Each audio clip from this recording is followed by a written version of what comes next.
What is redlining?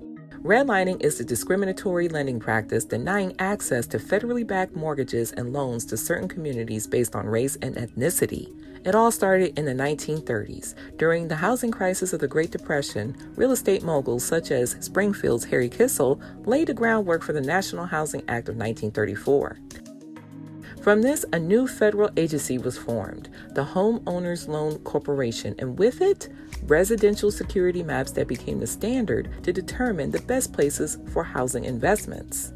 White communities with strong racially restricted deeds were given a grade A rating and identified as desirable for lending purposes, while Black communities, regardless of their economic status, were given a grade D rating and branded as hazardous and high risk. No federally backed loans would be made there. Redlining locked out millions of Americans from accessing mortgages and stunted opportunities for Black families to build wealth to pass down to future generations. Although the practice of redlining was outlawed with the signing of the 1968 Fair Housing Act, the damage was done. Segregation was embedded in our cities and suburbs. Living in segregated communities has modern-day consequences, including sharp disparities in family wealth, education, and life expectancy.